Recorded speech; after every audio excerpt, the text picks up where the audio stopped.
Situated. Oh, sorry. Whoop. Okay. I'm sorry. I'm a novice digital immigrant. You know, I always tell y'all that. All right. Now, okay. Here we go. This is my work at home attire. It's also the attire for letting you know why it's so important to go to your field agency. The short answer is because you're a social worker. But what if I'm scared? Wait a minute. Did that show up backwards? Ugh. Okay. Here's the thing.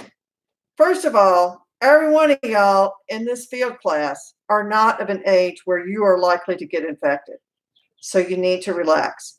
And even though the numbers are wide and growing, they are still not at a number where you are at significant increased chance. You might catch the coronavirus from which you would not die, more than likely. At a slightly greater chance than you would win in the lottery. Okay, so remember that there are 300 and almost 40 million people in the United States today. Of those, think about the numbers that you're hearing so far. And yes, is it spreading? Yes, it is, no doubt. Is it a problem? Yes. That's why we're going into shutdown. So you don't need to be afraid. You only need to be afraid if you are not being watchful and you unintentionally spread the virus to someone else like me who's older or over 65. Okay. So let's see if I have another one of these that are backwards here. Okay. But you might say, I got this one too. I don't even know if you can see this right because I think I probably need to write it backwards. I don't know. The campus is closed. Okay, the campus is closed, but your field agencies are not. You still are bound to complete your 400 hours. Remember, you're supposed to do 432. Dr. Salisbury said, reduce them to 400 because that's what the Council of Social Work Education, CSWE, which you ought to know by heart now, is allowing everyone to do.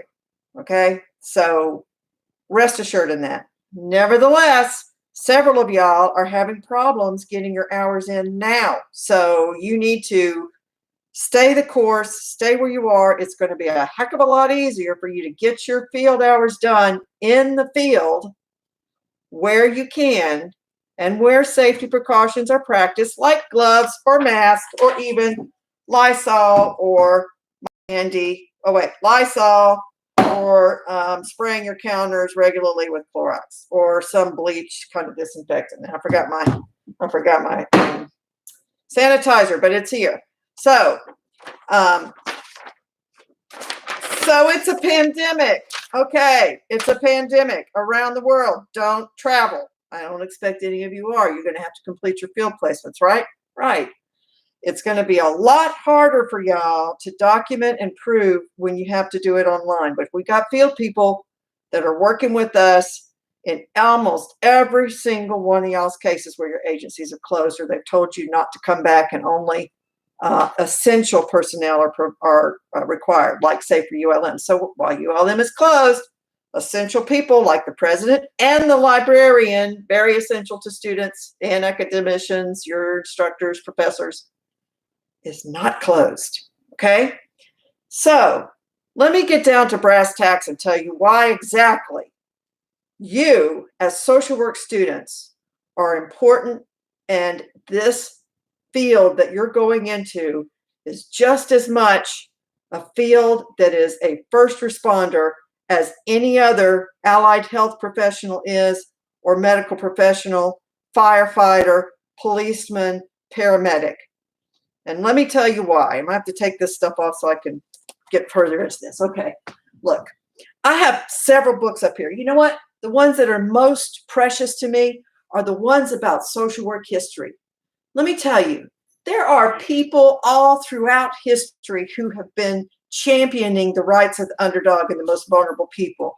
So let me finish this, Gary. That was my husband. So here's the thing. You are joining that core of people. Who do you think steps up to take care of people who can't get their food? Do you think it's the nurses who are in the hospitals because they're at a shortage right now? No, it's you. Who do you think when the police are out and taking care of a catastrophe and somebody says, oh, I got to find where this person that's been killed on the road because they didn't stay in the house because of the pandemic, how do I find them? You are the one that they're probably going to call because you do those kinds of things. I've done those kinds of things in my career, and I guarantee you every social worker that's been in the field as long as myself and Dr. Salisbury have done such things. Trust me, you are joining a very honorable, unsung group of heroes and heroines. Don't ever forget that. And in crises, that's when you are needed too. American Red Cross trains social workers just as they train anybody else. And guess what? They are the ones that fill in for all the resource work, who often end up doing the counseling. And yeah, sure, there are other counselors who go out and do that kind of thing. But guess which ones are most likely to stay at home? The ones who have private practices and have that luxury. The rest of us, unless, let me back up and just say, I don't want to diss my LPC and LMFT people, okay, or my psychologist friends. Those folks step up too. They've got consciences too, right? But who historically has done that? You have.